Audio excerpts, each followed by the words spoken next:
Good evening. This is Russ Tanner from Global Skywatch. It is April 8th, 2013, and this is the Monday night meeting that we have every week to bring people together and keep us all updated and coordinated with chemtrail-related events. The first thing I'd like to do tonight is thank everybody for being on. We have a phone call where you can call in, and when you call in, you can listen to us chat. You can chat with us. You can ask questions of our guest. And the call-in number is 559-726-1300. That's 559-726-1300. And then you'll be asked for an access code, which is 156230. That's 156230.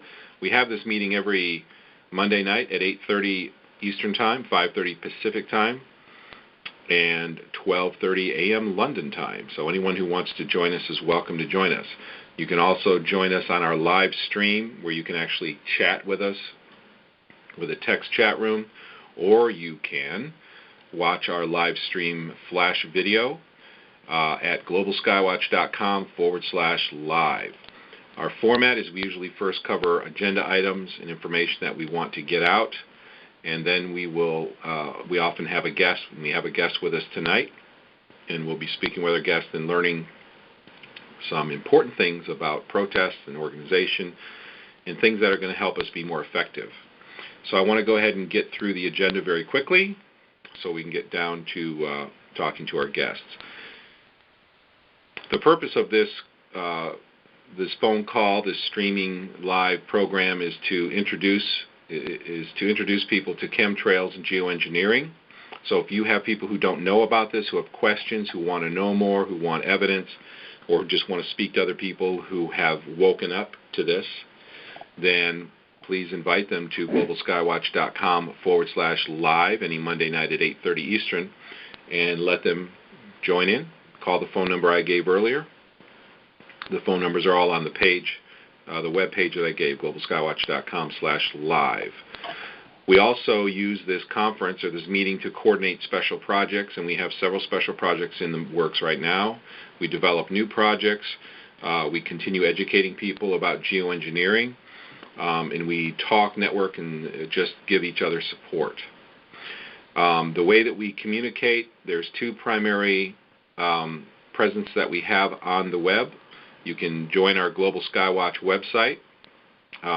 You don't have to join it. You can just go visit it. It's globalskywatch.com. We do have a forum that you can join, which literally has hundreds of special forums dedicated to cities around the world. And if your city is not listed and you would like to have a forum, I can set it up for you within 24 hours, and you can invite people to come on your forum, and you can even moderate it and have it be all yours. There's no charge for that. It's something we do for free to help people coordinate in their fight against chemtrails. We can also set you up with a gallery where you can have people display pictures for that particular city or that particular area that you're in. So that's globalskywatch.com. If you want to be notified each week about this meeting, you can go to Wigio, WIGGIO.com. We have a Wigio group called Global Skywatch. Just enter your email address and join Wigio, and then join the Global Skywatch group, and you'll be notified, and you can set your preferences about how early you will be notified before each meeting. If you have an idea, let's talk about projects. We're currently, our biggest project is called the Geoengineering Project. We have yard signs that we are looking for people to make commitments to buy. Once we have 50 people committed to 50 signs, we'll be able to send them or order them from the printer. But we have to have commitments because we can't put the money out until we know people are going to actually buy the signs. The Geoengineering Project page can be found by going to the Global Skywatch website, globalskywatch.com, and then click on the projects link at the top of the page, and then click on the Geoengineering Project link, and that will bring you to that page that has a whole section on our website describing what you can do. I did announce last week that we do have Geoengineering bumper stickers that were going to come in any day, and they did come in last week, and they look horrible.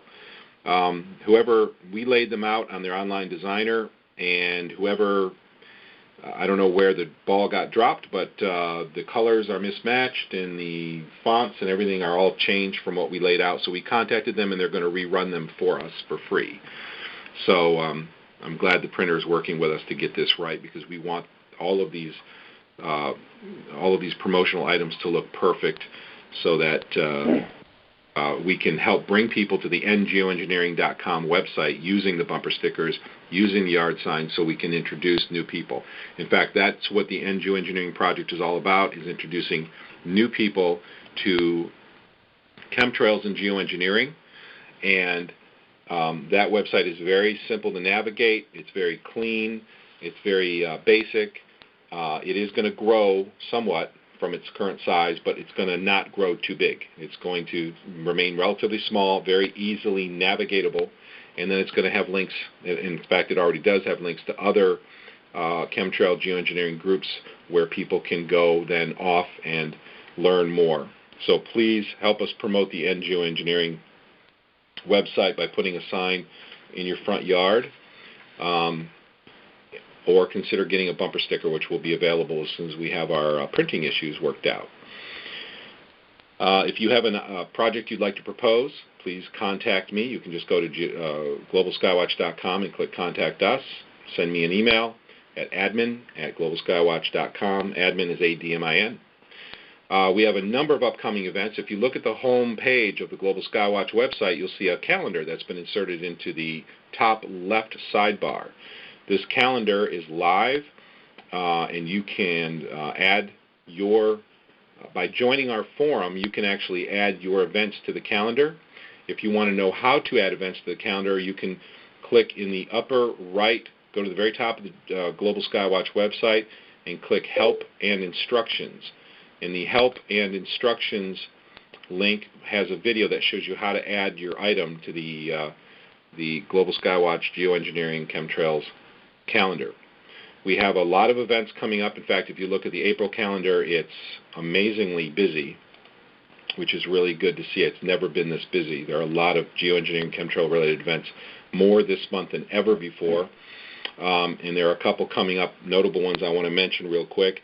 April 20th is the Australian and New Zealand Geoengineering Protest. This is on a Saturday.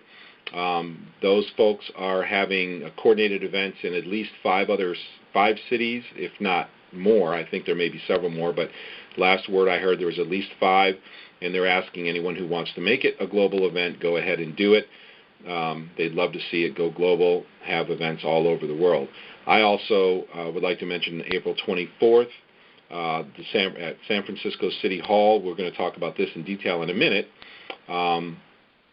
California Bay Area residents against geoengineering. This also could be an event that we could coordinate even across the United States. This is on a weekday. I believe that's on a Wednesday, which we could have coordinated events all across the United States if we wanted to. And we'll talk about that in a minute. Also want to mention that we do have a new link at the top of the Global Skywatch website, which is for the test results repository. If you have a water, dust, blood, or rainwater test that you'd like to show publicly, which we hope you do, please join the forum, the Global Skywatch forum, or click the link at the top that says the test results repository, and publish this so we can have a large collection of evidence that we're having barium, aluminum, and strontium all over. We already have a growing collection there, and it's clear that we have an aluminum and barium problem at the very least all across the United States, and we need to get those test results displayed. If you want to black out your address on the test results, which I recommend, you can black out your name and address, and you don't know how to do that, just contact me, and I'll be happy to process that graphic for you to black that out so nobody can see it. They can still see the test results, but just not see your name. Finally, if you have a skill you'd like to share, we have a growing number of people, anywhere from any type of people, from songwriters, lyricists, people who are good with printers, burning DVDs, proofreaders, writers. If you have a skill and you'd like to be matched up with people who need your skill, please let me know, and I will put you on a list. We're going to have a dedicated area on our website where we're going to match skills with needs, and we're going to do that hopefully this coming week so people can quickly and rapidly connect with people who have a need. For instance, and there are a couple I'll mention, and these are great examples. got someone who wants to post 100 small 8.5 by 11 posters around town, but that person is not does not have access to printing. So they want a particular poster from our collection of posters printed. So we need someone who's willing to print those off and mail them to them. We also have someone who is a songwriter who wants lyrics written for songs, or wants to take lyrics and write songs around them. So those are just a couple examples of things that we have. Recently we connected someone who wanted 50 copies of What in the World Are They Spraying? Or a combination of What in the World and Why in the World Are They Spraying, and connected them to someone who's good at printing DVDs. And that's what I want this to be, is a hub where people with skills can satisfy the needs that we have to make all of these things work. Well, tonight we have a very special person with us who has made a big splash in San Francisco. Kelly-Daugherty has been instrumental in, I guess she founded and has been instrumental in organizing the San Francisco protest that went on recently, and I'm really glad to have her on. Kelly, thanks for being with us tonight. Thank you, Russ. I'm really happy to be on here. Thank you so much. Well, Kelly, I don't really know you. This is the first time we've actually spoken verbally with audio. We've chatted on Facebook quite a bit, but why don't you just introduce yourself and tell everyone who you are? Well, my name is Kelly-Daugherty, and I've been in San Francisco for about 18 years now. I'm originally from upstate New York. I've come to San Francisco because I really enjoyed the West Coast weather and enjoyed the beautiful sunny skies that we used to have. And now, about 2.5 years ago, I became aware that we were being sprayed, and it had happened one day when I was coming home from work, and it was a beautiful blue day. And as I was coming home from work, I saw this plane above me spraying this huge billow of white crap out of it, and I thought, that is not normal. I've never seen anything like that before. And so I went home and decided, well, what I'm going to do is I'm just going to look up plane spraying. So I Googled plane spraying and then came up with all of the chemtrail pictures and all of the pictures, even in San Francisco, doing a specific search on it. And I just couldn't believe it at first. I just thought, there's no way they would spray us and not tell us. Especially in San Francisco, on the West Coast, people are so conscious. I mean, they were going to spray for a black or a brown moth, and people went ballistic. That was like 5 years ago. So I had a hard time believing that people would just be okay with being sprayed like this, and I didn't quite know the purpose for it at that time. But I decided to go out with my camera. I'm a street photographer, so I decided to go out with my camera for about a month and just take pictures of these planes spraying, and watching them put grids over playgrounds and just everywhere. I just flipped out. I could not believe it. And just observing the sky, seeing them put the lines down, seeing the lines spread out and then become a haze, and a choking haze. I was livid. So I tried to get as much information on it as I possibly could. And I thought for sure, well, what I'm going to do is call City Hall, and I'm going to try to talk to an environmental or some sort of air quality or the mayor, and I got nowhere. I asked them, hey, I'm watching these planes spray us, and they're doing it quite often, and they're putting grids down, which, no planes fly in grids. No commercial planes fly grids. And they simply stated to me, oh no, those are nothing but contrails, water vapor, and nothing's going to harm you. It's completely normal.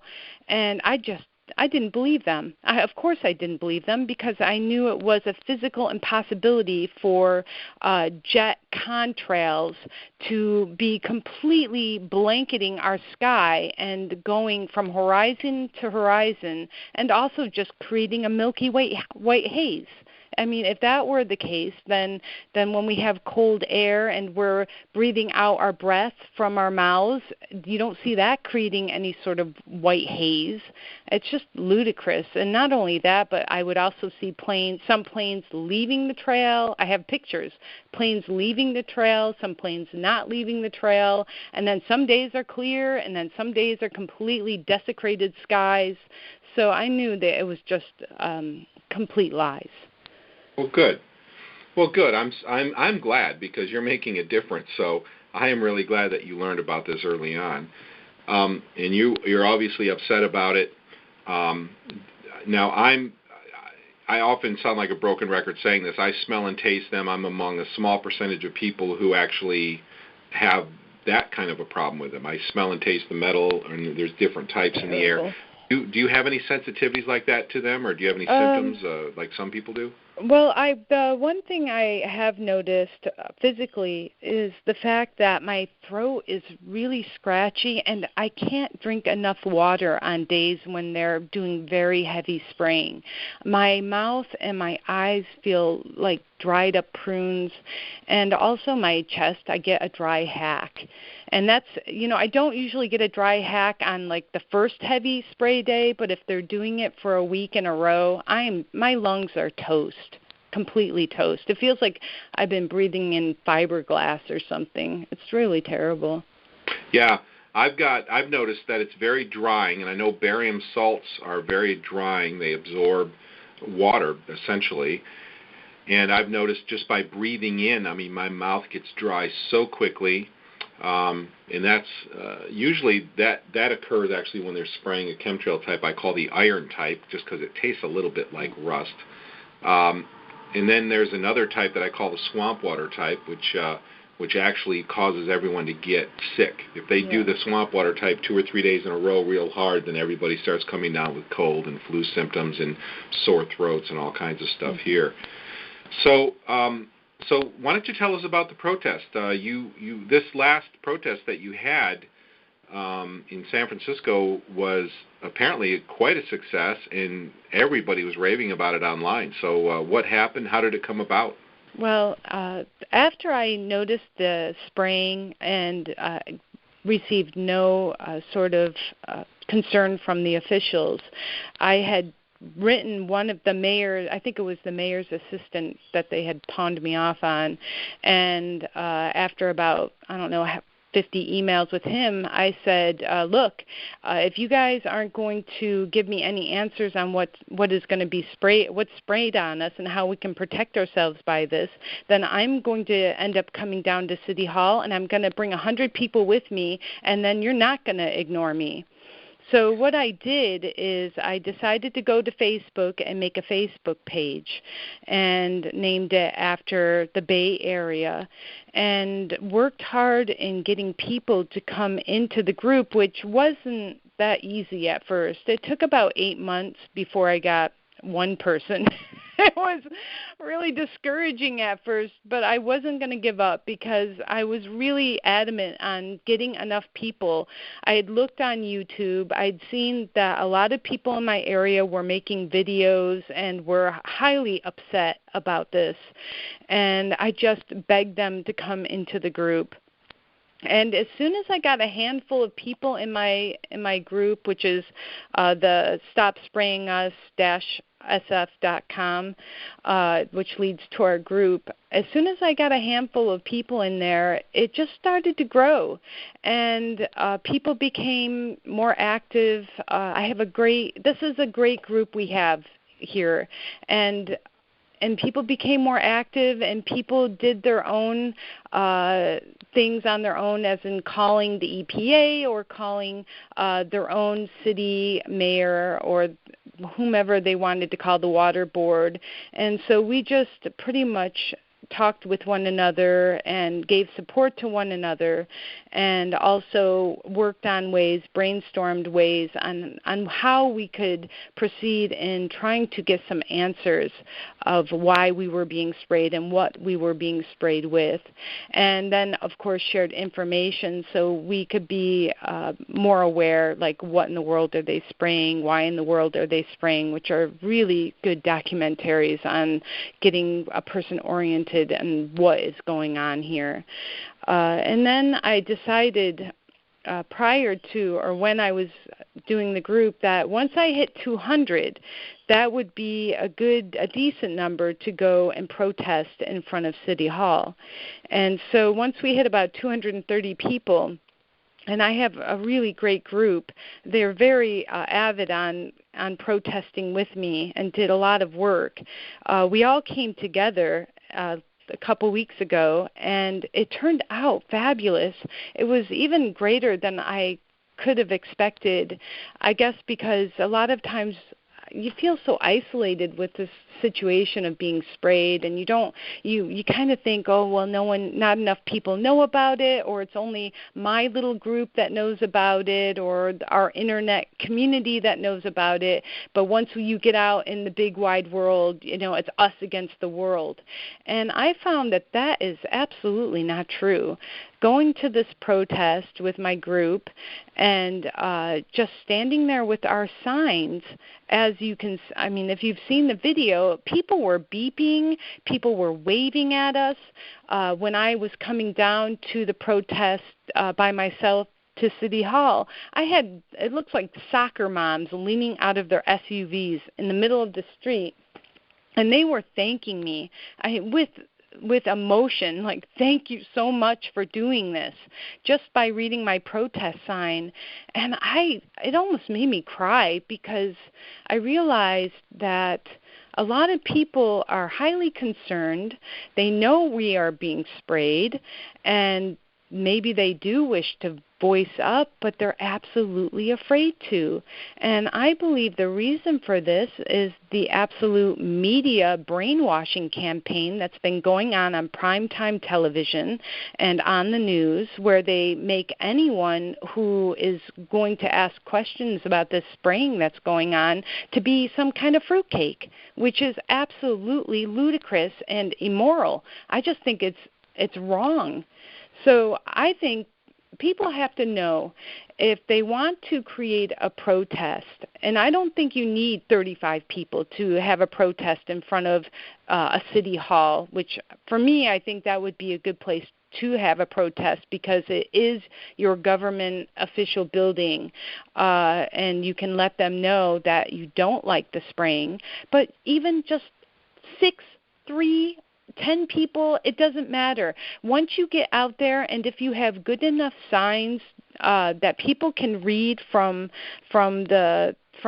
where they're driving, you will be surprised, everyone will be surprised, that there are a lot of people that are very concerned about the spraying, and they just need to have that extra push to have the courage to speak up.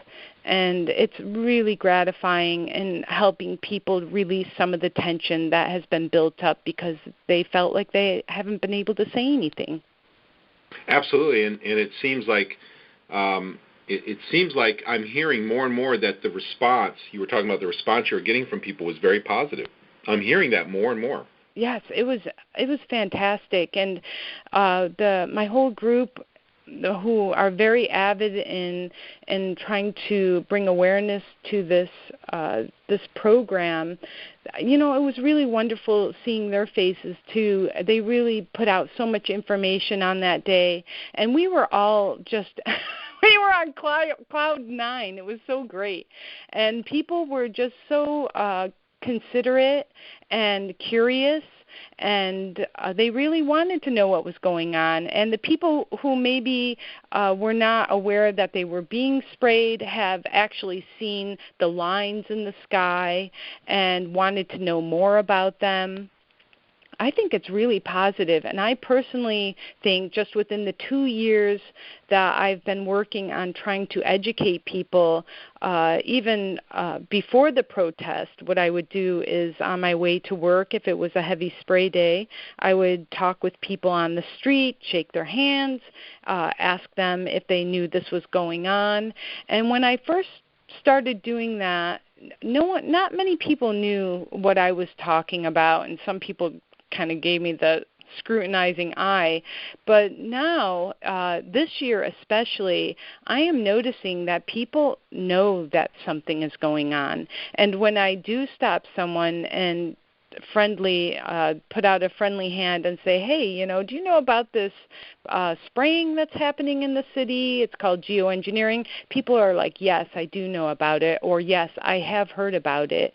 So I don't think we should feel so isolated in speaking up as we maybe have in the past. I think the tide is turning, and just the protest with what Paul Mack is doing in Australia, and now the one that we have begun here, which it seems like our protest for April 24th is going to draw more people, which I'm looking forward to seeing what the turnout will be for that. I think that we are in a really good time for everyone to go out and just grab the people who understand what is going on and just start the momentum. Start the momentum to bring awareness to your communities, to your towns, to your cities. And I really believe we can force this issue on our officials to make them come out and at least say something, because the fact that they have not said anything at all it's just beyond a crime to me. Yeah, it really is. I want to ask you a couple things. There's several things you covered I want to ask about. First thing is, I really want to get people introduced to this. I want to get people to feel comfortable participating in this, going to protest, because so many of us have never been to any event like this before. You said you approach people, you shook their hands, you approached them. How do you do that? What do you say? How do you introduce people to a subject like that? Well, what I did, it was difficult at first because I wasn't quite sure how, I guess I tried trial and error and what would keep them open to the message. And I found that if you go, if you're just talking or if you're just walking around and you see the lines in the sky, and what I usually do is I usually start with a question and say, hey, have you noticed that we've been getting sprayed by planes a lot here? And then, of course, I'll point up to the sky, and usually people are looking up and they're like, most people, if you're going up to them in that way, haven't really looked at the sky or haven't really noticed it. And so once you start with a question like that, then you're already leading into a conversation. And then you can just state something about yourself. Well, I've been in this neighborhood for 16 years, and I just have never seen our skies like this. And, I've been reading up on this, or my friend told me that this is a geoengineering project, which involves weather modification. And, I wouldn't go into anything heavy duty, because I think if you do that, then people will just get too scared and just turn it off. But I usually find if you go the weather modification route and telling them, this is a weather modification and we've had no rain. And if they look like they're more science inclined, you can state about, putting a lot of particles in the atmosphere. It really depends on the type of person you're talking with, and also, the general kind of intuitive feel of the conversation. Some people, maybe you only need to point out, hey, we're being sprayed, or did you notice we're being sprayed? And something more concise, where you're pointing something out that maybe you're planting a seed, hopefully planting a seed that later on they will look up and say, hey, that woman last week told me we were being sprayed, and here is this plane making this big X right above my house. So I think those are good ways to go about in opening a conversation with complete strangers. And it may be a little rough at first, but I can tell you, after a few months of doing it, just a couple people a day, that's all it takes. And a few months after you do it, you start realizing that it gets more fluid, and you start getting to know your neighbor, which I think our society at a whole is trying to make us more isolated, so we don't talk to our neighbors.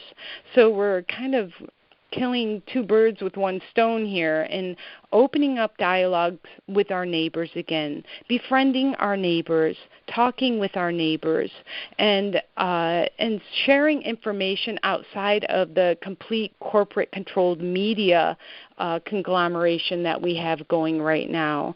It's so important for us to get in contact with our neighbors again and befriend them and share information with one another in order for just the sheer fact of things like this happening, so we can let our communities know that something is going on here and it's not right, and we need to come together to ask questions.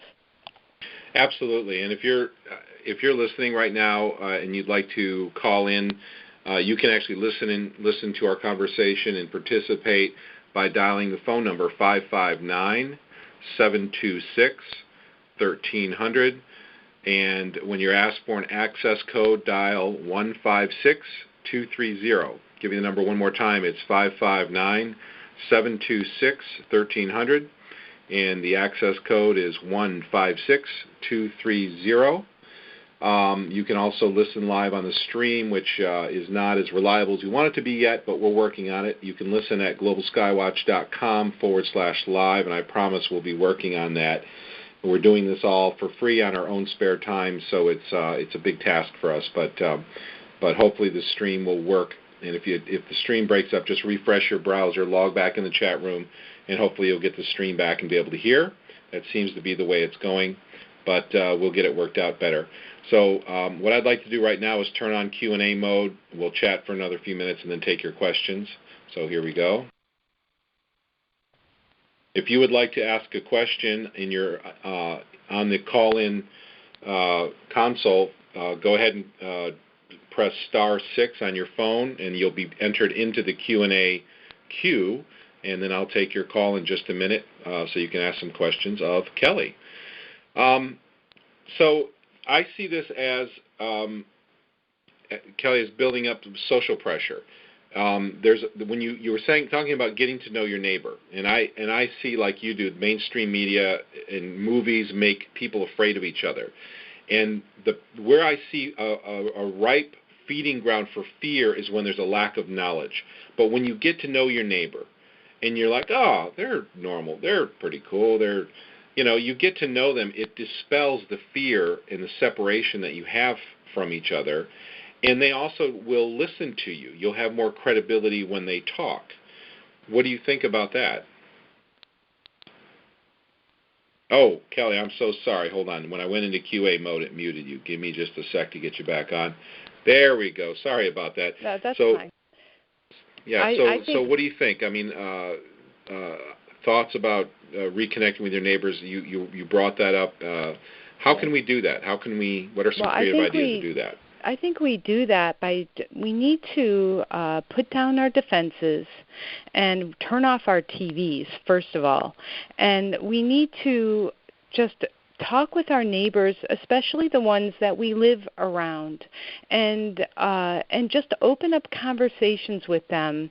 I really believe, my personal feeling is that we've been set up to isolate ourselves in our homes and not to talk with our neighbors, or to create there's been media pressures to create divisions between our neighbors, which is completely a feigning fear and everything else. I think we need to start and speak with our neighbors, have conversations with our neighbors, and not just a hello or a goodbye or how are you. We need some real dialogue opened up with those that are around us, because that is what is natural. That is what has always been before we've been inundated with just all of this media, which is completely pulling us away from our human relationships, I believe. And I think that's on purpose. I think it's on purpose, because then information is not being spread around, and so important information can't be put out to the community at large. And not only that, but it also creates a sort of barrier in the sense when someone does have important information and then people are like, oh, this person's a freak, or why is this person talking to me? This is abnormal. And when it's not abnormal, it should be the way it is, and it has always been like that until probably the last 50 or 60 years. So I think we need to gain relationships back in our neighborhoods, just within our neighborhoods. And if we try to build on those types of relationships, then we won't have these things happening where they can just spray us like this in secret and then no one knows anything about it. And that is really due to a communication breakdown within just human relationships of those around us. Yeah, I totally agree. We need to get to know each other. We need not to be afraid. And when people get together, great things happen. I remember I've organized meetings in the past when I was beginning to wake up, in the very beginning of my journey in the early 90s and mid-80s, late 80s. We would have meetings, and people get together, and wonderful things happen. People start making business deals. People start having barbecues together. They help each other with their, they just help each other. People get together and start becoming friends. And it's a wonderful thing. Let me ask you, before we start taking questions, let me ask you one last thing about protests. My goal in being involved in chemtrails is obviously to get them to stop, because I am suffering so much from them. But my goal, my method for that goal is getting new people involved. I believe that we need to have a lot of people involved so we have the political pressure that we need, and the social pressure, because social pressure is so important, because when there's just a few people in the lead and they're all standing over there by themselves, there are not many people who are brave enough to go over and stand with them. But when you have a big crowd of people standing, then it's much easier to get more people to join you. Absolutely. And that's part of social pressure. And so I love bringing new people into this, and this is why I encourage people to, if you want to introduce people to this subject, please send them to the NGOengineering.com website. One of the ways, our April calendar is busier now, is more full than it ever has been. If you want to see the calendar, go to globalskywatch.com, and you can see the calendar right near the top of the page on the left. And there are more events in April than we've ever had previously, ever, by far, probably 3 times more events. And this is because people are getting out, they're protesting, they're having events, and because there are some other specific events going on that are related. But people are getting out. Kelly, how do you get over the fear of going to a protest? Should people be afraid, timid? What's it like?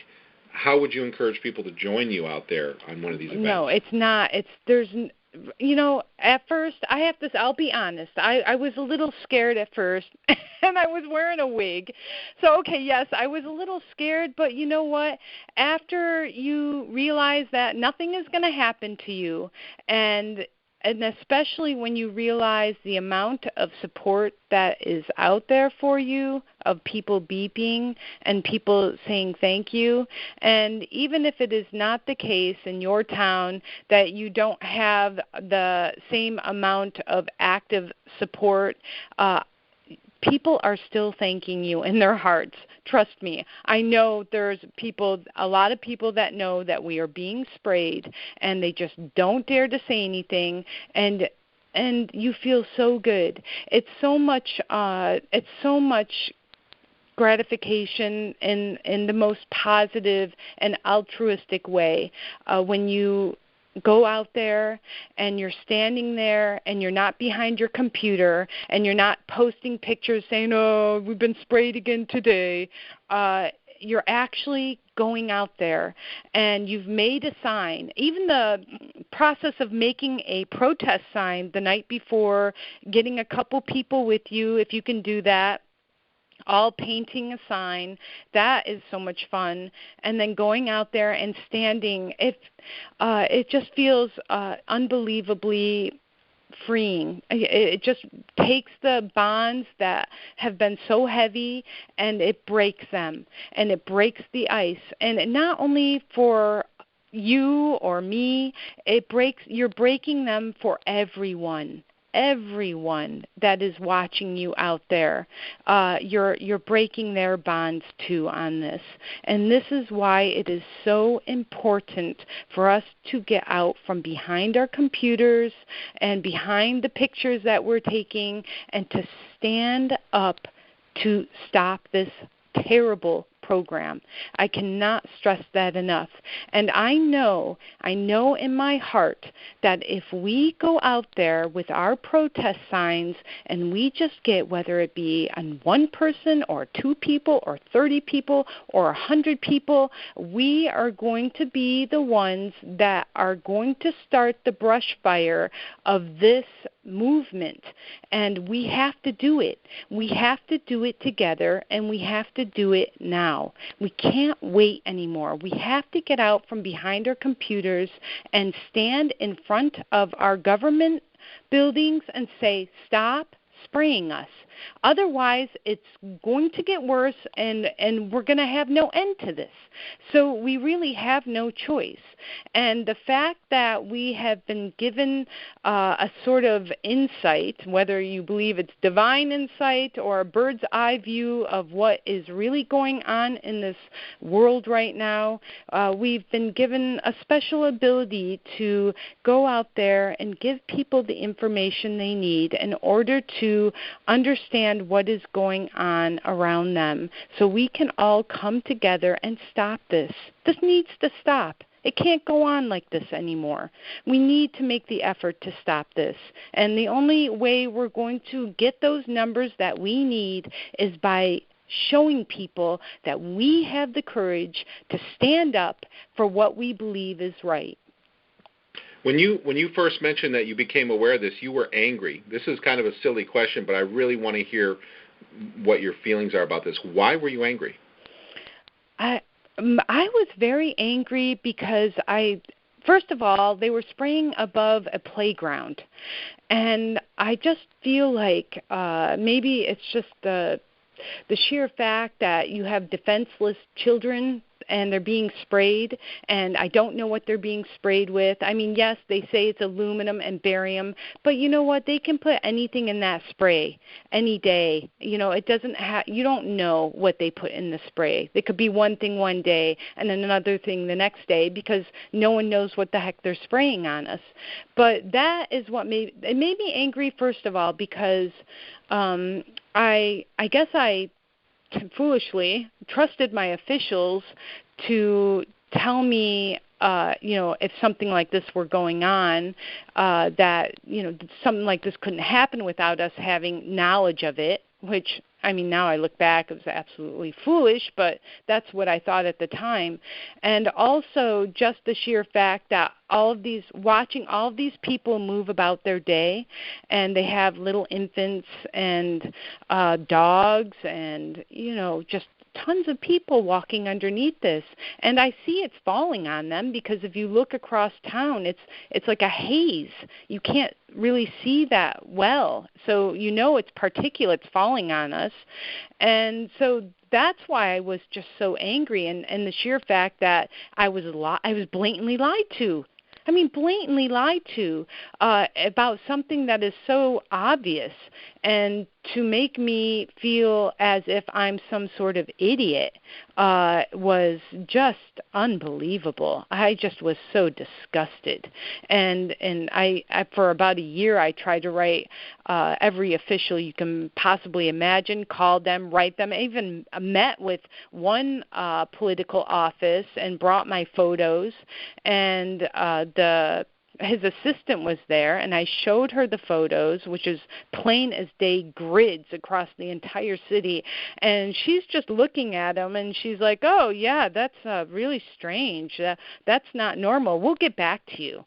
And, of course, I had nothing. I heard nothing. I tried to recontact them. They never contacted me. They just shut me off completely. So it was just for a few months, it was some real angry feelings towards the system, and also just towards the fact that these people will just spray us as if, with no regard, take away our blue sky, spray us with whatever they want, and it just utterly disgusted me.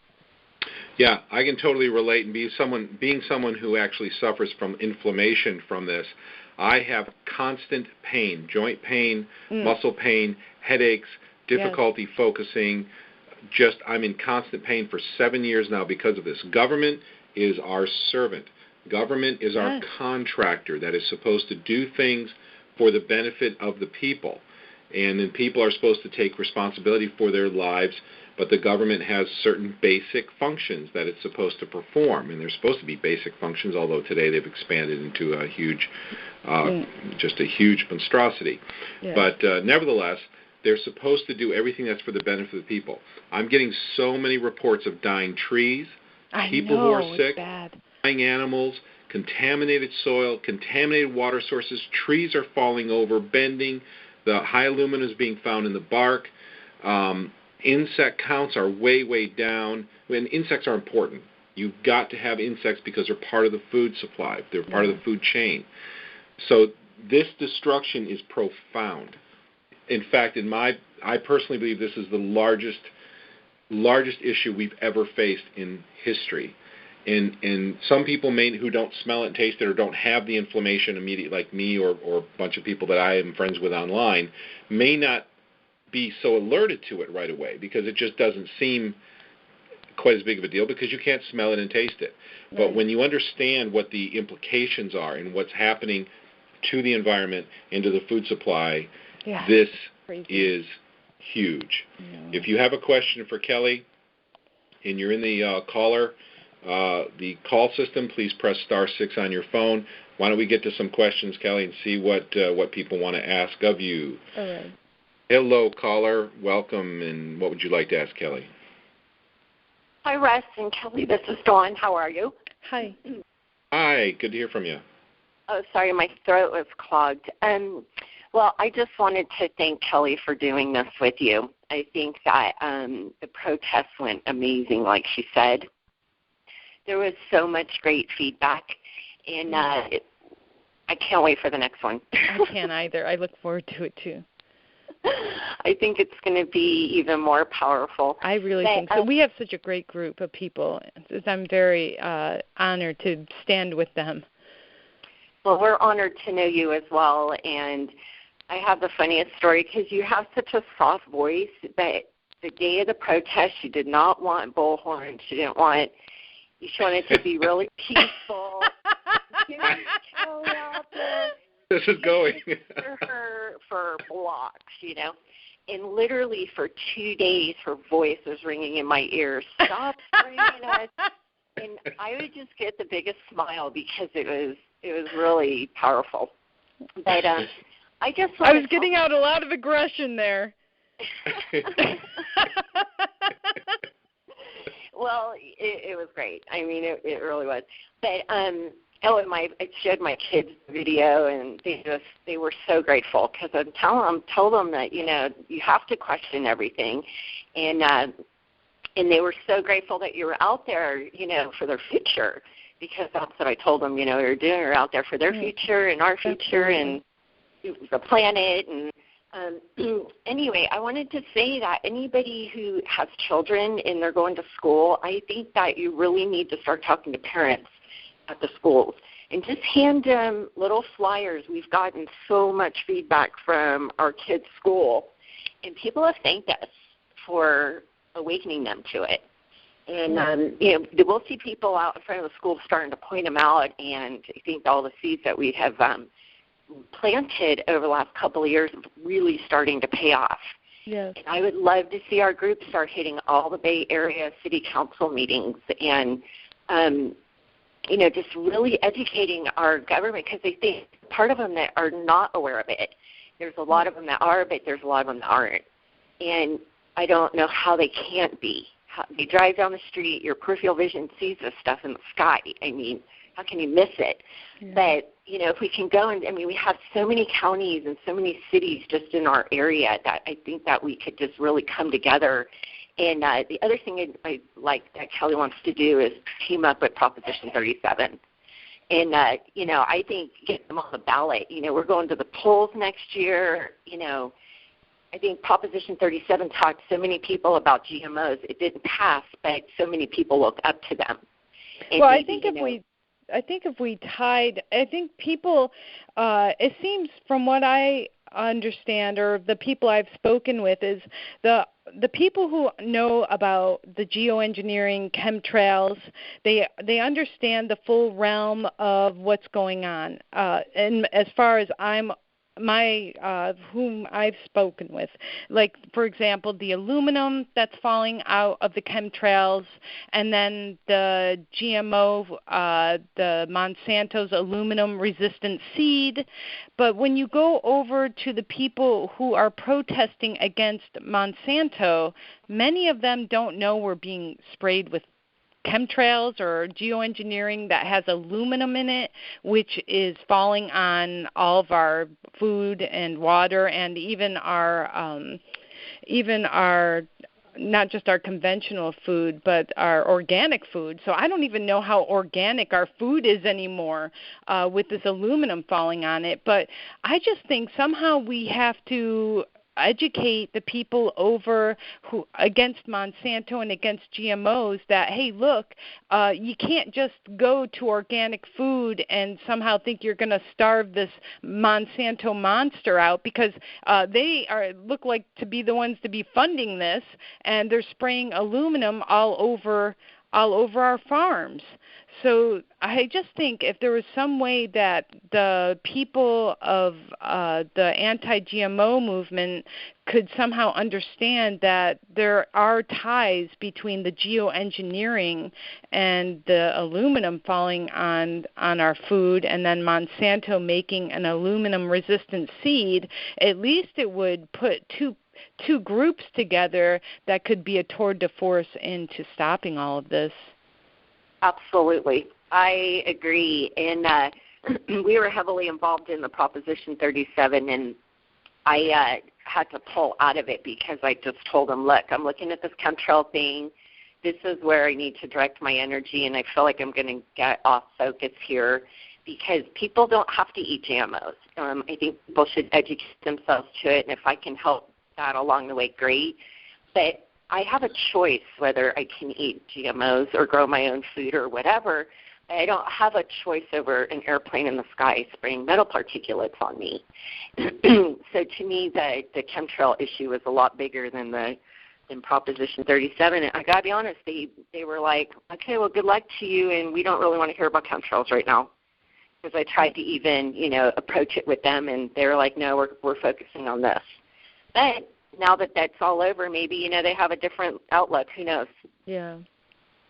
So, anyway, good job, Kelly. I can't wait to see you April 24th. I know. I'm looking forward to it. It's going to be awesome. We love you. We totally love you. Thank you so much. Likewise. All right. Talk to you guys later. Thanks, Bye. Dawn. Thank you so much. This is I feel like the San Francisco, I feel like there's several sparks that have been needed to start this fire, and the San Francisco protest was one of the largest sparks. There was more talk, more buzz about it online than just about anything else that has gone on. Certainly other things have contributed in a big way as well, but this has just resonated with people. And I think San Francisco is a good place to do something like this, because I think people in general, because it's so it's just so populated in such a small, it's so dense here that the message can get out pretty quickly. Yeah. Well, I'll tell you, it really has affected a lot of people, and I think a lot of people are responding to it, and a lot of people are going to be at protests in the future who've never been to one before, and that's partially because of what went on in San Francisco. But people need to know it's not scary. It's fun. I haven't done it yet. I look forward to doing it, and I'm kind of the guy on the computer who's trying to coordinate. My job's been a little different, but I do want to get out to some.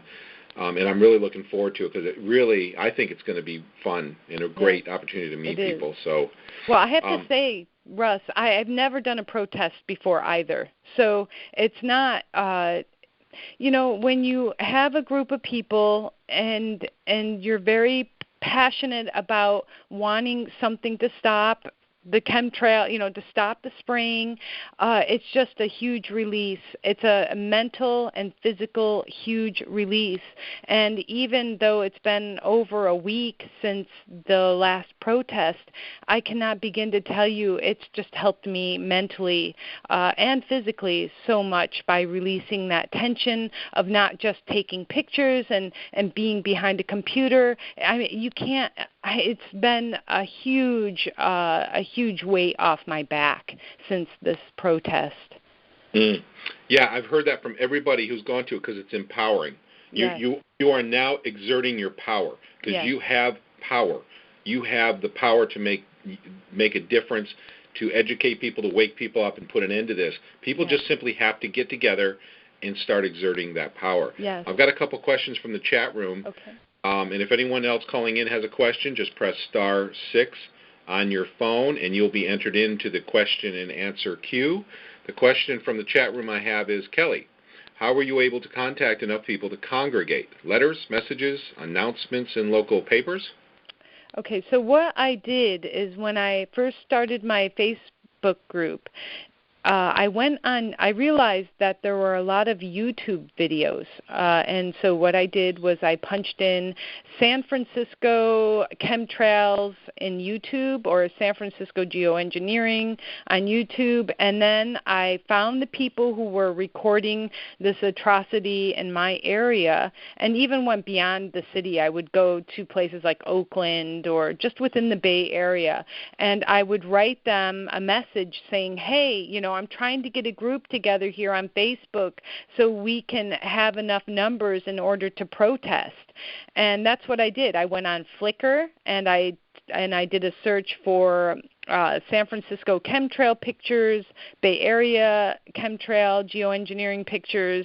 Then I would find all of those people that were posting and recording this crime, and I would write them and give them a link to my Facebook page and invite them over.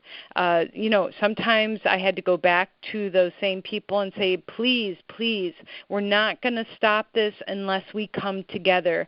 And that's what I did. I went to Flickr and I went to the YouTube videos and pulled people that were already recording this crime into my Facebook page, and that is exactly how it started. And then, of course, those people knew people who were recording this, and so the group just built and built and built upon itself that way. That's awesome. Those are great ideas. What about the legal aspect of it? A lot of people are, like, if you don't have a protest in your area and you're all hip on, okay, I can get the people together, I'm ready to do this. What do you need to do legally to prepare for this? Well, Russ, I didn't really do anything legally, to be honest. I just made sure that it was a peaceful protest and, no bullhorns. And I just made sure, my group is so good. I just made sure that the group of people that I have are just so dedicated and just no problems whatsoever. I don't know if that's unusual. I hope it's not. I doubt it is.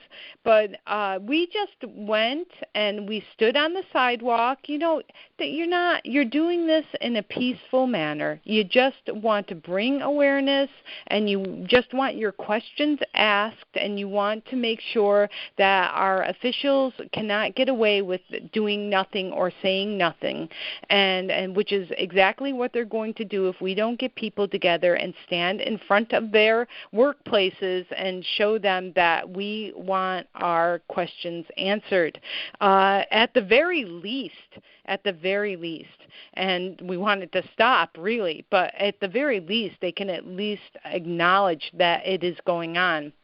But as far as the legal aspects, all I did was make sure that we stayed within the confines of being on the public sidewalk, that we weren't obstructing anyone's, ability to move, and we were considerate.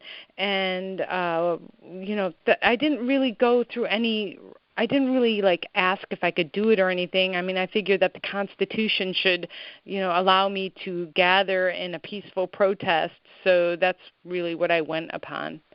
Okay, good. And I heard from someone who organized a protest in Maine, and it might be different from state to state, but I think she told me if there's 100 people or less, you don't need a permit. Yeah, I'm sure that's how it goes. Yeah, okay. Well, we'll see how it goes. I'll let you, as the protest grows, and it will. I'm very sure it will. I'll keep you updated on how that process goes. How it functions. Oh, absolutely. I really would love to talk to you, in the future about this. And if you ever want to do a little 10-minute explanation of what's going to be happening, Saturday at the protest, you and I can always get on and record a quick little 5 or 10-minute conversation where you can tell people, okay, here's what we're doing, here's where we're gathering, and I can send you an MP3 in about 15 minutes of the conversation. That's awesome. So that it's just a helpful little tool. Yeah. I have a couple more questions from the chat room. Question for Kelly: what is the most significant way that geoengineering has affected your life and the lives of those around you? Oh God. Well, two and a half years ago, when I first became aware of this, for the first 4 or 5 months, I was a wreck, to be honest, a mental wreck, because I just didn't understand what was going on. My poor husband had to deal with me, and then of course he was brought to the attention of it, so we both dealt with it at the same time together, and it was really difficult the first, I would say, 5 or 6 months, and I really kind of flipped out.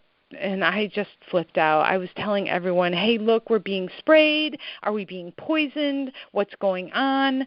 And, of course, people were just like, are you out of your mind? And so then after about, and then I saw, what in the world are they spraying? And that kind of gave me a little bit more of a grounding. I'm so grateful they made that. It gave me a little bit more of a grounding of the overall aspect of what we know. And that helped me settle down a little bit. And then I also looked into clips from, how long had they been spraying in San Francisco. And looking on YouTube, I saw that there was the earliest clip on YouTube of San Francisco is from 2001. And I was just like, wow, this has been going on since 2001, and I haven't noticed this? This is crazy. So that calmed me down. And then, of course, after I kind of settled down with the fact that, yes, okay, we're being sprayed, I then was like, okay, I'm not going to sit around and just be sprayed and do nothing about this. I am going to get a group together, and at least I'll be working towards something. At least I'll be working towards some goal, whether it be big or small, in trying to get answers of what we're being sprayed with and hopefully to stop it. Yeah, absolutely. But it's really I actually had on Facebook. I started posting things about chemtrails pretty adamantly, and I actually had an old high school acquaintance of mine get on there, and her first comment to me was, "Have you completely lost your mind?" gosh, it's really, you really learn a lot about humility, when you first start trying to make other people aware of this. And, I really just, it flattens you completely at first. But, now I feel more empowered since I went out and I protested. And also, it's really, I'm a painter and I'm a photographer. I try to spend time doing my art, but I can tell you, the past 2 years, I put so much time into trying to get people together in my area to stop this problem and just make my overall neighborhood aware that we're being sprayed. I mean, I put in at least maybe an hour a day since I've found out that we've been sprayed, or since I found out that we are being sprayed. I've put in at least an hour a day in trying to get people to understand what's going on, or talking with people on the street and making them aware that we are being sprayed. So it pretty much has taken up a lot of my time in my life, but I don't think it's a bad thing. It's really important. It's our air, it's our food, it's our water. So I find it just absolutely paramount that we come together and stop this. Yeah. Yeah, I absolutely do. I don't think we've ever faced a bigger issue, and the fact that, I normally don't have chemicals bother me. I've been in airports a lot in my life, and I smell the burning kerosene smell of jet fuel, or even if I'm out about, mowing the lawn and I smell gasoline or whatever it is, don't really have problems. But let me tell you, the stuff they're using in chemtrails has ruined the quality of my life. Yeah, and I know that things like aluminum and barium are very bad for you. They're chronic immune suppressants. They're neurotoxins. They build up over time. This is just an enormous issue. Yeah, I definitely have seen my health deteriorate in the last 5 years. And prior to me understanding what was going on in our skies, I used to get the worst colds, and they would never go away. And I just was like, well, why do I have a cold for 3 weeks now, or for a month? And then when I realized we were being sprayed, I just started taking, vitamins and herbal supplements and the chlorella, and also the hot pepper pills. And I don't find, I try to just stave off the cold before I get it, because it's really difficult to get rid of anything now with all of these particulates.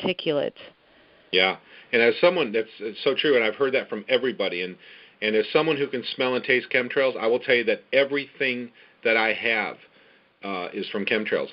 When people get sick in our area, it's 3 days or more after they've sprayed a particular type that I call the swamp water. It actually tastes like a combination of algae and mushrooms, which I call it swamp water because it actually tastes like algae tastes when you're like in the sea. Yeah. So these are not, people often say, oh, there's a flu going around. I know people who didn't leave their house for 3 days and started getting sick, and they had no contact with anybody else. Yes. How did it go around? It's airborne. Yes. It's airborne. It's being intentionally done.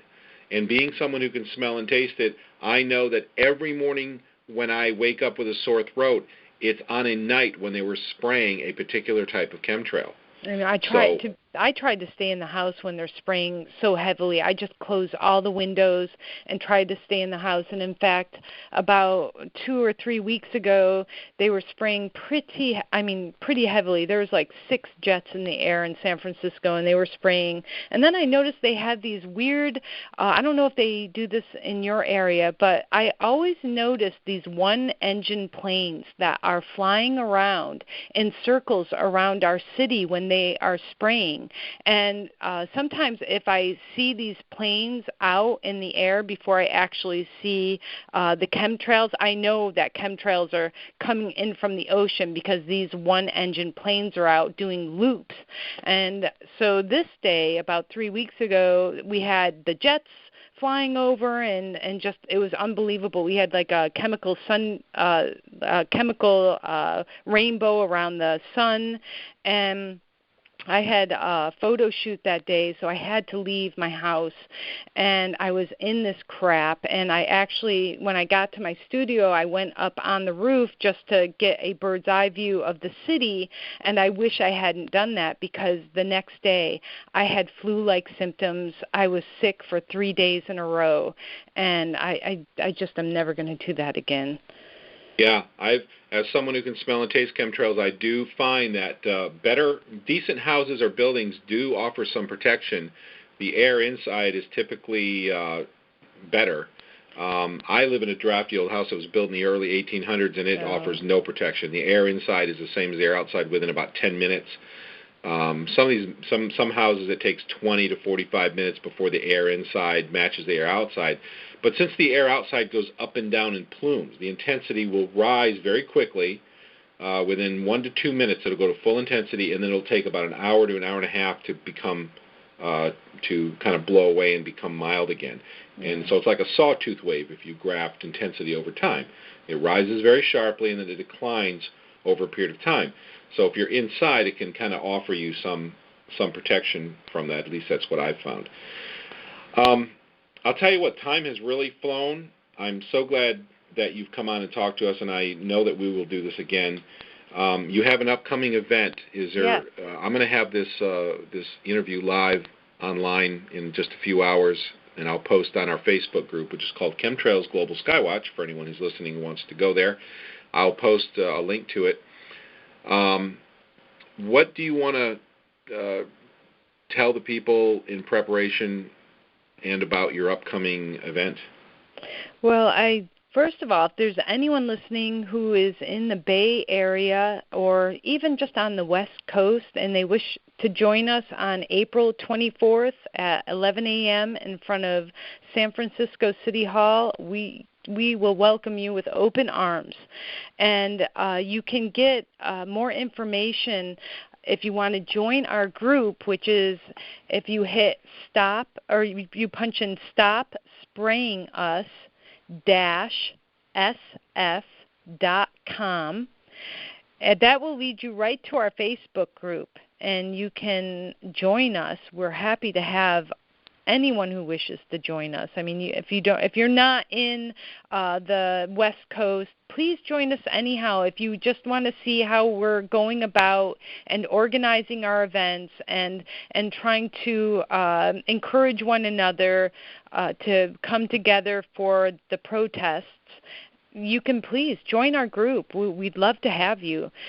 And so on the 24th, we're going to get together, and from what I hear, as far as what people are sending me emails and talking with me, it seems like we're going to have some people who are making carpools from different states that may be joining us on the 24th, which is very exciting to me. The carpool aspect we have coming from the south and up from the north. So I'm hoping this next protest is going to be at least double what our last protest was. So I think it's going to be. I have a good feeling, Russ. I have a good feeling about. Where our movement is going, and I think we are going to be successful. Me too. It takes time and effort, but it's going to be getting the public involved, which is and educated. That's what these protests are doing. They're getting the public involved and educating them about this because even I'm a sky watcher. I've watched the sky since I was a young child. I've always watched the sky. I've always been into jets and rockets since I was a kid, and I even saw these trails over El Capitan when I was then after a convention. I drove out there and then was driving back east and took a few days out and took some pictures out there, and I was just confused by it.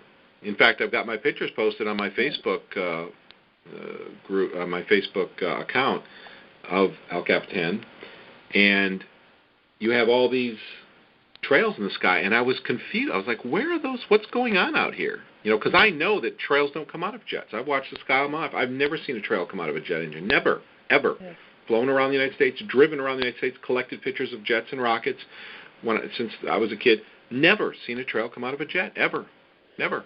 And this was just like, wow, there must be some strange event going on. I thought maybe there was an air show that we missed earlier in the day, and because in air shows they intentionally make smoke so you can kind of follow the action, Right. But it took me a while, and so it takes a while. So the public, doesn't always catch on. Even a sky watcher, I didn't catch right on. If you want to find Kelly, let me get back on subject here. If you want to find Kelly's group on Facebook, stopsprayingus-sf.com. Is that actually the website? That should lead you right to our Facebook page. Well, let me try that out, actually. Very good. So it's like a forwarding page kind of a thing. Yes. Very good. Yeah, and if anybody needs services like that, you need a forwarding domain, you need to do fancy things on the web, contact me. I'll either get it done for you, or I'll find somebody who will do it, so that you can get what you need done. So that's nice. You've got a nice domain that goes right to the Facebook group. Stop Spraying Us -SF, as in San Francisco.com. And I just want to add that the people in my group who are joining me with the protest, some of the things that they are doing to prepare themselves for the protest, I have people, some of them are making tons of DVDs of why in the world or what in the world are they spraying. They're making flyers. People have made really beautiful colored little flyers, too, that they can put out. So if you do get a group together, you can assign, or people will take on. I didn't actually assign anyone anything. Everyone did what they wanted to do on their own. But people can have different functions within the protest group to, maybe someone is saying, stop spraying us, and then you have someone handing out a DVD or showing someone pictures or handing out a flyer and giving information. So everyone can have a function at the protest, and it really comes together in the end. And by the end of the protest, there has been a lot of awareness brought to the community. Wouldn't it be really nice if people across the country could join in your protest in their local area? I would love that. That would be awesome. Why don't we I'm going to push that on our Facebook group and just say, look, if on the 24th, if you've got time, if you can do, and the 24th is that a Wednesday? That's we're doing, it is a Wednesday, and what we've decided to do is the last Wednesday of every month is when we're getting together for the protest. Every month, the very last Wednesday is our protest day, and I would love it. That would be awesome to have other people standing up with us around the United States, around the world. That would be awesome. I'd be so psyched if that happened. That is awesome. Yeah, that's a great idea. So everybody listening, and I will be pushing this on our Facebook group, last Wednesday of every month, why don't we make that a day where even if you're just one person. I had somebody from Maine contact me, and she all by herself went and made a cardboard sign or a big poster board sign and put it up in front of her the courthouse in her town, and she was out there all by herself. I mean, that's great. I saw those pictures. That's so cool. And even if you don't have 30 people or you don't have 20 people, it still is. I've done that personally myself, just going out and talking with people and giving them information, or even just putting up flyers around your neighborhood. It feels so good because it feels like you're doing something. It's not that you're sitting there and feeling powerless and being sprayed and complaining about it online. You can actually say you're getting up and you're doing something to help other people get the information in order that we have a big enough number to make influence in forcing our officials into making a statement, at least a statement that we are being sprayed, so we can at least know how to protect ourselves, and we can know when the spray days are, at the very least. At the very least. Absolutely. Absolutely. Well, thank you so much for joining us. Last Wednesday of every month, I'm going to start pushing that. If you're just, to back up what Kelly said, if you're just 2 people, 3 people, I mean, you only need one sign for people to see. Get little business cards. you only need one person, and this is I'm very proud of the person in Maine who went up and did this, and I hope that's the beginning of something big. They're gonna hopefully have 3 or 5 people next time, and then maybe the next month they'll have 20. Who knows? But I love that. That is so inspiring and empowering, and we need to get over our fears and go out and do that. All right, it is about 10 o'clock. We probably better wrap this up. I thank you so much for joining us. Anytime you have an announcement or if I don't hear from you, I will be contacting you, and we'll do this again soon. Any final words you want to give to everyone? Get out and protest. Please get out and protest. We're going to turn this tide, and we are going to make a difference. And there's enough of us now who understand what's going on. We have the information. We need to get out there, and we need to protest. It is so much fun, and trust me, you will feel so much better. You'll feel empowered, and you'll be so happy that you're doing it, and people will be so thankful that you're doing it also. Yes, they will. And, I've got our buddy Mark just hopped in the Q&A queue. I was just going to close down, but, man, he is just a rock. He has been always here for us, always helping out, always contributing. Let me just see what he has to say real quick before we close down. So let me get you on here, Mark. I saw you pop in the Q&A queue. How you doing? Yeah, I'm doing great. Hi, Kelly, Russ. Hello. I'm in the southern Utah spray zone, and I just thought. That's a serious spray zone right there. Yeah, we're on a major flight path here. I watch the planes fly out fully loaded, spraying as they go, and then I get to watch them come home empty, hint, hint. Oh, nice. But what I wanted to talk to you about, just real briefly, Kelly, was the notion of your local newspapers. I used to live in the city for about 4 years and went to school there, and I think there's the Cron, the Examiner. Yeah. I don't know what the status of the papers are, but I was able to do a letter to the editor here that hit everybody in our county, everyone that takes this newspaper. It's just a small town, small newspaper, but everybody saw it. Mm-hmm. People were talking to me afterwards, hey, I saw your article in the paper, blah, blah, blah, just to at least plant the seed in people's head. We're not going to convince everybody, but I'm just waiting for someone to finally put an article in the paper where they go, maybe that guy that wrote that article about these lines in the sky had, maybe there's something valid to what he said, And I know it can be cost prohibitive in a big city because I'm sure that put something in there is very expensive, but in the letters to the editor perhaps, or is this something you've already done or thought about? No, we have not done that, but, there has been several articles run over at the Marin Times. They had an article about, and they called it chemtrails, and also I think in the SF Free paper, there was a small article about it, I think over a year ago.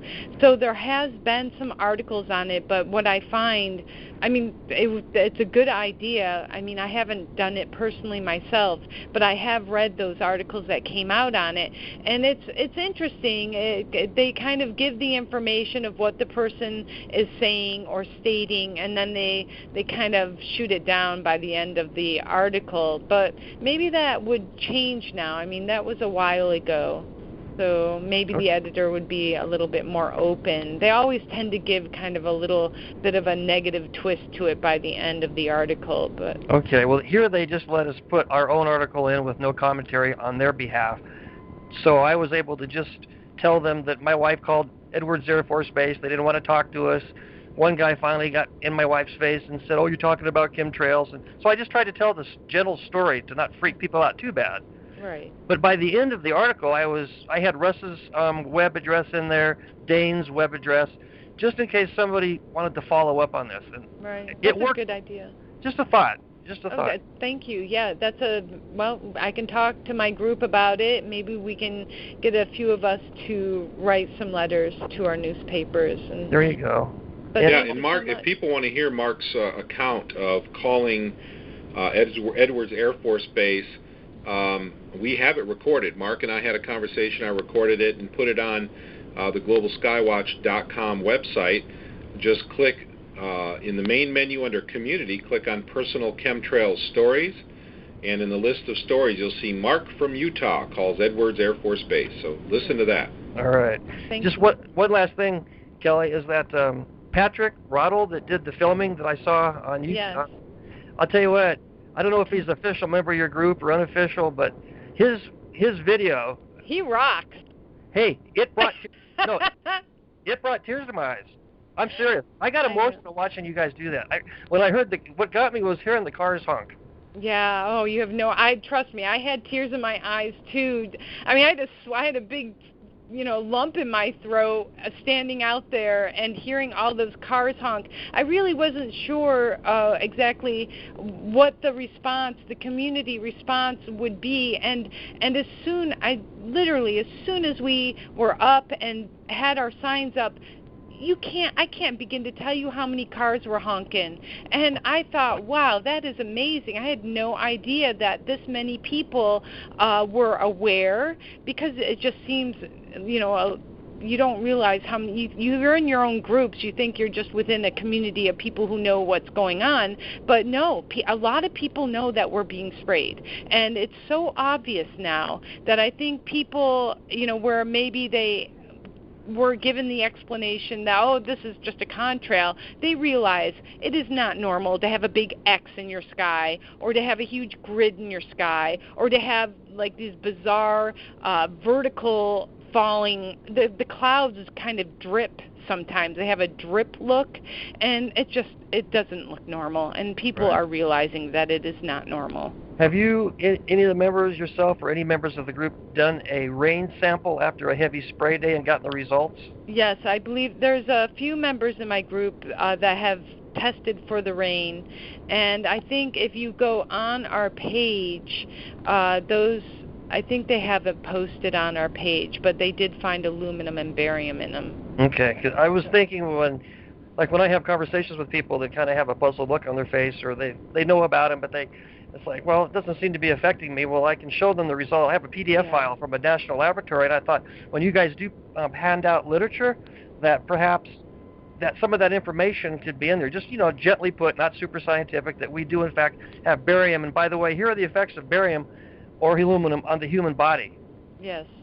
Just, I think what, I have had a lot of people say to me, well, I'm not sick or I'm not affected. And I think people don't realize or don't think about, it takes a while for these metals and toxic chemicals to build up in one system, and not everyone responds to them in the same way.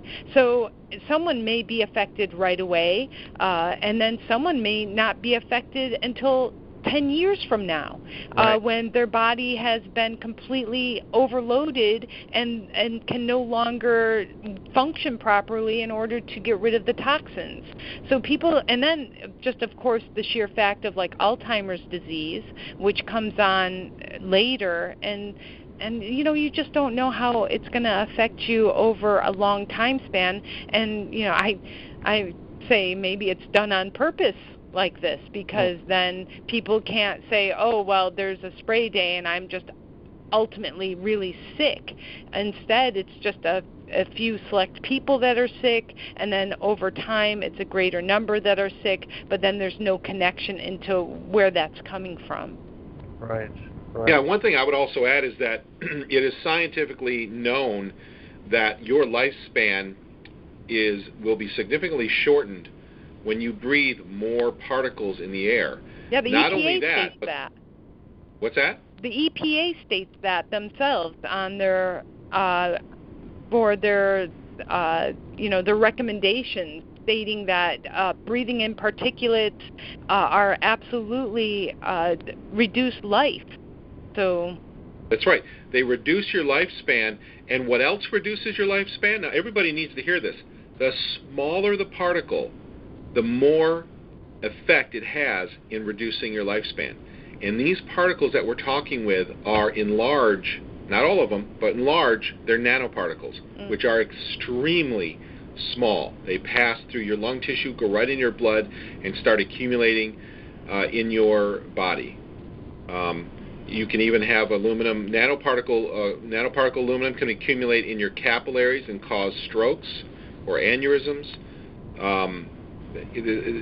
Not only the long-term degenerative diseases are we talking about, not only shortening your lifespan, but sudden onset of very tragic, dangerous, fatal diseases as well. We just had over at the Davies Symphony Hall one of their top cello players who was only in I think he was in his early 50s, just dropped dead from an aneurysm a few weeks ago. So I just was like, that's curious. Here in southern Utah, Kane County, in the history of the county that's been recorded, last week they had the most deaths ever recorded in this county. Wow. At one time. And I noticed our obituaries growing. Yeah, every week it seems to be a little bigger. So yeah, and I kept track for several years of how many people I knew who were friends or friends of friends who passed away or got seriously sick, and the number was incredible. I even had people emailing me who knew my friends who said, "What on earth is going on? I've never seen so many people sick or dying in my life." Yeah, I had a friend who was only in her 20s, and she had a problem with asthma, and she died suddenly a few years ago. And I didn't know about the spraying at that. I mean, it was right on the cusp before I realized that we were being sprayed. And then when I realized that we were being sprayed, I thought, oh, that definitely is. I mean, she was in her mid-20s. She was like young, and she died of an asthma attack. And I just know that it was because of the heavy spraying. Right. I also, again, I don't want to sound like a broken record to our normal listeners, but for those people who are new, and I'm very interested in educating the new people, I almost died in 2011 of a heart attack. At least I thought I was going to die. I had an ambulance ride, that was in intensive care, spent 4 days in the hospital. And the only functional problem with me, and this is the real important part that people need to hear, the only functional problem that I had was extremely low potassium. And guess what causes low potassium? Barium toxicity. And guess what? Not only is barium commonly known to be in chemtrails and is being found in soils all over the place, but barium is also used in animal testing to intentionally induce heart attacks. Barium is toxic. Wonderful. Scary stuff. I mean, it is some very scary times we're in, and I just think, we have no choice but to stand up to this. I mean, either we do it standing up or we do it lying down, and I certainly am not rolling over on this one. Great. Well, hey, Mark, thanks so much for chiming in. I really appreciate all your input. Real quick, Kelly, would you like me to send you a copy for you guys to look at of the article I put in the newspaper? Absolutely. Okay, I don't have your email address, but Russ probably does, so I can forward it to Russ, and he can forward it on to you, or whatever you want to do. That sounds cool. Yeah, I mean, you can. Are you on Facebook or no? Yes. I'm looking at. Why don't you join our group? Okay. You should join our group. I'm on it right now. Join group. Okay, I'm clicking on it as we talk. Please. Yes, okay. We want you. But yeah, if you want to send it directly to her, if you don't send it through me to her, if you send it directly, please send me a copy and I'll post it on the website. Okay, I'll do that. I'll do that. All right, I'm shutting up. Thank you, Kelly. Thank you. And thank you, Russ. Thank you, Mark. Kelly, can we take one last call? We have another one of our wonderful rocks who are always here, always supporting us, who just joined the Q&A queue. Let me get her on and get her question in, and then we'll wrap it up for the evening. Helen, how you doing? Hey, I couldn't resist. I had to jump in after I heard Mark. I just wanted to say congratulations, Kelly, and kudos to you. I mean, you are such an inspiration to us all, and that video rocked. It was so good. Thank you. I'm very grateful to be able to help inspire people. We have such a great group, and Patrick certainly did a very stunning video, and I'm really grateful that it has bringing people together and helping to release some of the tension that we all have over this terrible spraying program. Yes, I wish that you weren't all the way across the country from me, because I'm in that position where it's hard for me to get a group. I'll probably be the one or two people out there, with my sign. I wish that I had people around me that were as motivated as you guys, because it would be so much fun to be part of a big group like that. Well, it doesn't just, you should try, try to create a page. I mean, it doesn't hurt just to try to create a page and then pull people from YouTube or Flickr and try to get them over there. Look, it took me 8 or 9 months to really get anyone in my group. I stuck with it. You know, there were some nights that I cried over it, I have to be honest, but, you know, I just went back out and I tried to recruit people into the group, and, you know, I got a few people in there, and then from there, at least we could console one another on bad spray days and then state, well, we're going to call this official, or we're going to call that official, or we're going to meet for lunch and then put up some flyers. And then your group will grow. It will grow. You just have to stick with it, and just knowing that if you're there by yourself for a while, you can go out and just put up a flyer, or you can maybe talk to your neighbor, and at least anything to help us feel not so isolated, because it really is important that we empower ourselves in order to feel like we're going to be able to gain control into stopping this program, which is pretty much killing everything. So it's terrible. I know. I do. I tell people, you know, in fact, I talked to a lady today. I was having tires put on my car, and I wound up giving her one of Deborah Whitman's flyers and talking to her about my experience. So, I mean, I am very, very active about same like you, trying to talk to at least a couple people every single day that I go out into the public, you know. Yes, but it gets depressing. I was talking to a good friend of mine yesterday, you know, and he's seen the damage that was on my farm. He's seen the photographs I've taken, the documentation, the lab test reports, everything. I mean, he knows it's going on. And I called to talk to him, and he was like, well, I don't care. You know, I really don't care about it. There's nothing I can do about it. They're just going to keep on doing it, you know. And I was like, what? You know, what do you mean? You know, how can you not care? You know, that it's killing everything around it. And it just bummed me out so bad. You know, it bums me out too. No, it's a bummer, but you will find someone that you can team up with. I mean, you can find someone. It takes time, but I know that there's someone in your area that you can team up with. And you know what? You should just join our group just for the sheer support. And, you know, on the heavy spray days, we have a group. We're all together. You're more than welcome to share your pictures and talk, and we all brainstorm ideas on how to get the message out, and you can be a part of that also. And at least it gives you a community, so you're not feeling so isolated out there in the wilderness. So yeah, that's great. It's just it was so motivating to watch your video and you know, hear you tonight, because I was really bummed out today. Even though I talked to that girl and all of that, but I mean, just to have a really good friend that knows what's going on. Maybe he was just having a bad day or something, but it just... No, I understand completely. Yeah. I've been there, and I'm still get there on some days, so I know. Well, it's difficult. What we're doing is very difficult. You know, it's like a David and Goliath story here. But we have to remember that we're on the side of truth, and truth is going to win in the end. People cannot stand on lies. Lies do not hold any sort of stable platform. It may work for a little while, but eventually it falls.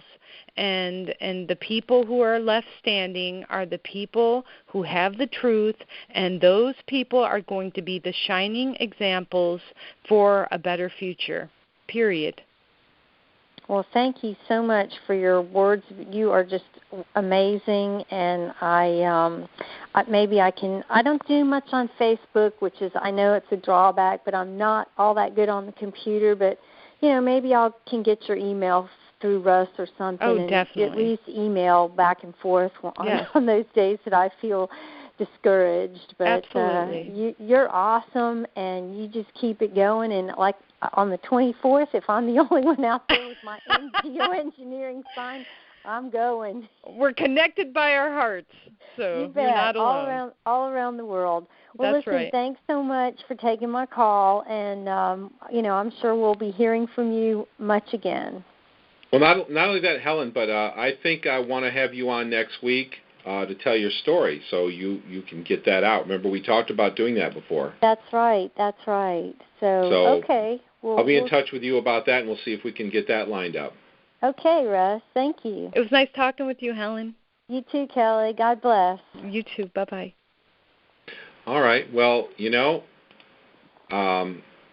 is what it's all about. We're making connections. We're encouraging people, getting people empowered with the information they need so you can go out and make a difference. Because we do have the power to stop this.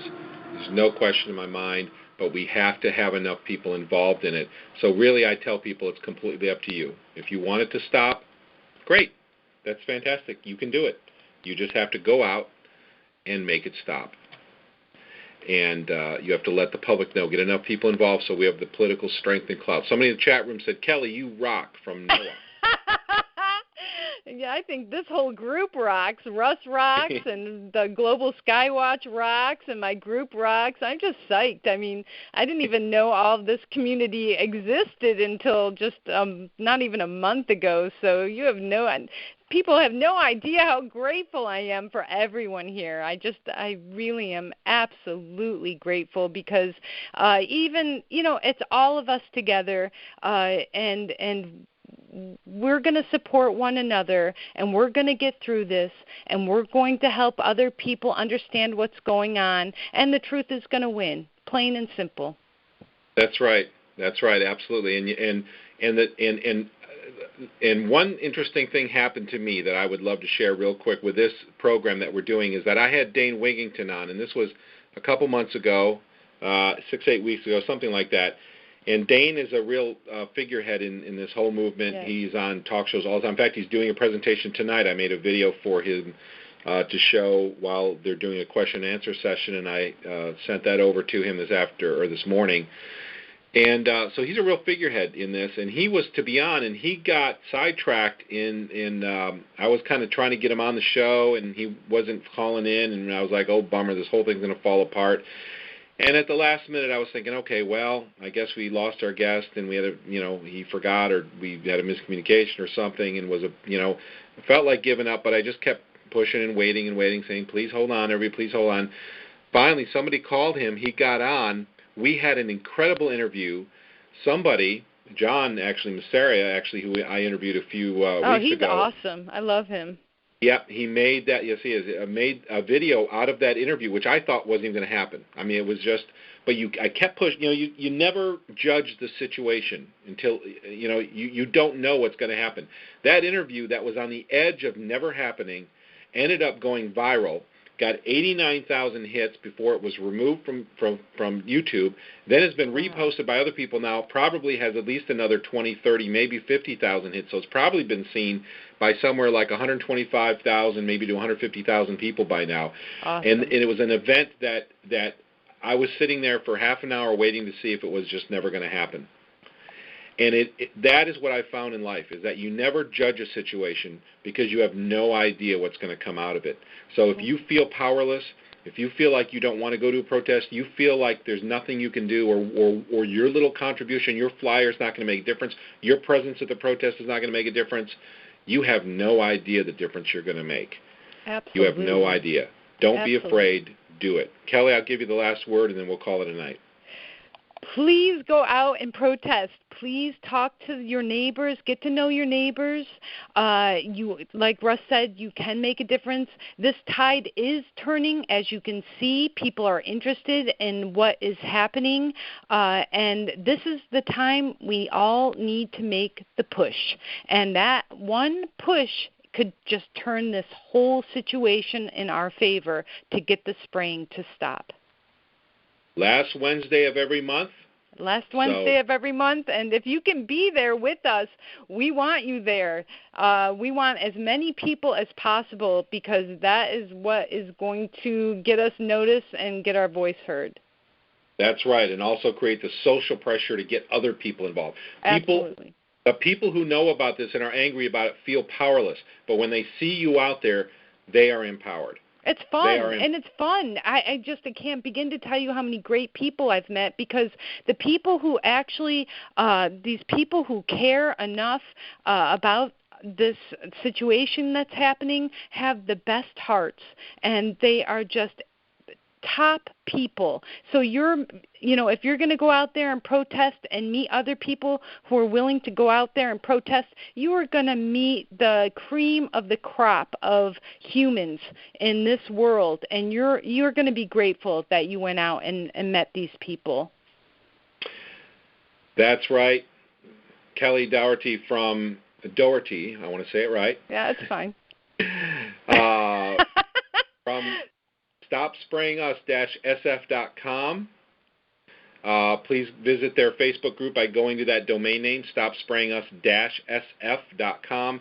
You join their Facebook group, and please join us on our conference call. You can call in and listen live at 559-726-1300. Your access code is 156230, or you can watch the live stream at globalskywatch.com/live every Monday night, 8:30 Eastern, 5:30 Pacific, and new things coming up soon, I hope. So please join us again next week. Everybody who's here, stick around if you want to chat together, and we'll open up all the phone lines together so we can all chat. Thank you for joining us, everybody. Thank you, Russ. Thank you, Kelly. This recording will be up in a couple hours for everybody here. The audio will be perfect. And everybody have a good night, and please join us and encourage your friends to join us, especially those who don't know about geoengineering and chemtrails, to join us next week, Monday night, 8:30 Eastern, 5:30 Pacific. Thank you. Good night.